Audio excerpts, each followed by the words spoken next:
अस्सलाम वालेकुम दोस्तों, स्वागत है आपका हमारे यूट्यूब चैनल में। दोस्तों, जैसे कि आपको मालूम है कि इस टाइम उत्तर प्रदेश में उपचुनाव की तैयारियां हैं और 20 नवंबर को यहाँ पर वोटिंग होनी है। सभी पार्टियां पूरे दमखम से यहाँ पर चुनाव में लगी हैं। हम हैं आज मौजूद कुंदरकी विधानसभा में। यहाँ पर जो उत्तर प्रदेश के महासचिव हैं ऑल इंडिया मजलिस इत्तेहादुल मुस्लिमीन पार्टी के, ये डोर टू डोर जाकर प्रचार कर रहे हैं MIM पार्टी का। हम आज इनसे जानने की कोशिश करेंगे कि यहाँ पर क्या माहौल है। अस्सलाम वालेकुम। वालेकुम सलाम व रहमतुल्लाहि व बरकातहू। हाजी सलीम अहमद। आप यहाँ प्रचार कर रहे हैं और इंडिया मजलिस इत्तेहादुल मुस्लिमीन का, ये समाजवादी की सीट मानी जाती है, एक तरफ बीजेपी एक तरफ समाजवादी है, तो आपकी क्या तैयारी? हमारी गांव-गांव जाके अपनी हम मजलिस की तैयारी कर रहे हैं, जिसका पतंग का निशान है। और कुछ दिनों तक तो मामला बहुत सादा सा रहा। जिस दिन हमारे प्रदेश के मुखिया योगी आदित्यनाथ जी ने एक नारा बुलंद किया कि बटोगे तो कटोगे, तो अल्हम्दुलिल्लाह वो नारा हमारी कौम की समझ में आया कि हमारे यहाँ के मुख्यमंत्री जी जो कह रहे हैं वो बिल्कुल सही कह रहे हैं कि हमें बटना नहीं चाहिए, कि बटोगे तो कटोगे। तो मुसलमान अब न साइकिल पे है, न हाथी पे है और न केतली पे है। मुसलमान बिल्कुल नहीं बट रहा है।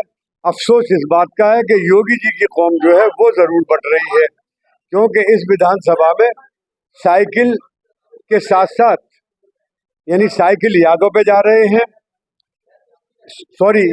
साइकिल पे यादव जा रहे हैं और हाथी पे हमारे दलित भाई जा रहे हैं। साथ में केतली है चंद्रशेखर जी की, उसमें भी दलित भाई हमारे जा रहे हैं। तो योगी जी का नारा अपने लिए तो फिट नहीं हुआ, वहां तो बटे, यहाँ पे कोई नहीं बट रहा है। यहाँ पे उन्होंने सोच लिया कि हमारे अपने मुखिया की हम बात मानेंगे। हमारा मुखिया भी ये कह रहा है कि भाई बटोगे तो कटोगे, हम नहीं बट रहे हैं। तो लिहाजा पतंग जो है इस वक्त बहुत फाइट में है और मुझे उम्मीद है कि इंशाअल्लाह 23 तारीख को जो रिजल्ट आएगा वो पतंग के फेवर में ही आएगा और पतंग जीत के दोपहर से पहले घर आ जाएगी। अच्छा, तो पूरा का पूरा मुस्लिम जो है पतंग को वोट कर रहे हैं?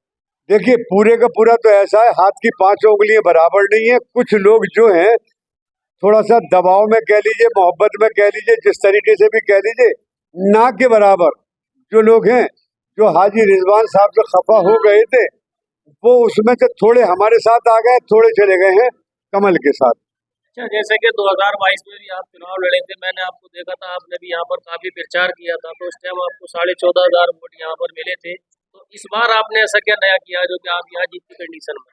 देखिए, ऐसा है कि उस वक्त जो था एक ऐसी हवा चली थी पूरे उत्तर प्रदेश में कि समाजवादी पार्टी ही बीजेपी को रोक सकती है।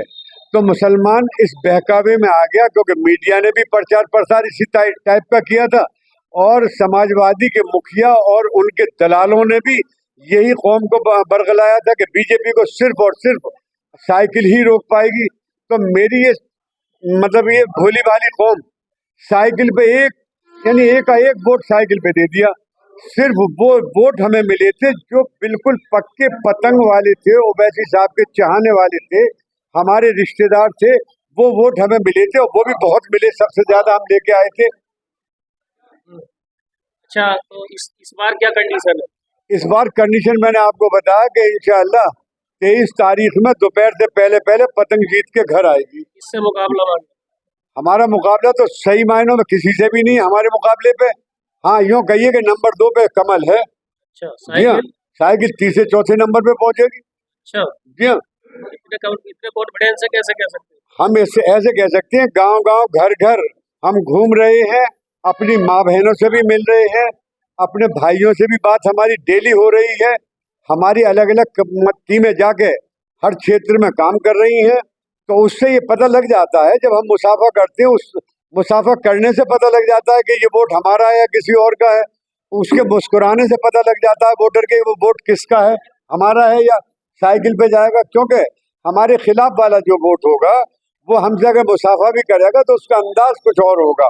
अगर वो हमसे बात भी करेगा तो उसके चेहरे पे मुस्कुराहट नहीं होगी बल्कि झुंझलाहट होगी। इससे आइडिया है, इससे पता लगता है कि पतंग सबसे ऊंची उड़ेगी इंशाअल्लाह। अस्सलाम वालेकुम, आप बने रहिए हमारे साथ, अगली वीडियो में आपसे मिलते हैं। अस्सलाम वालेकुम।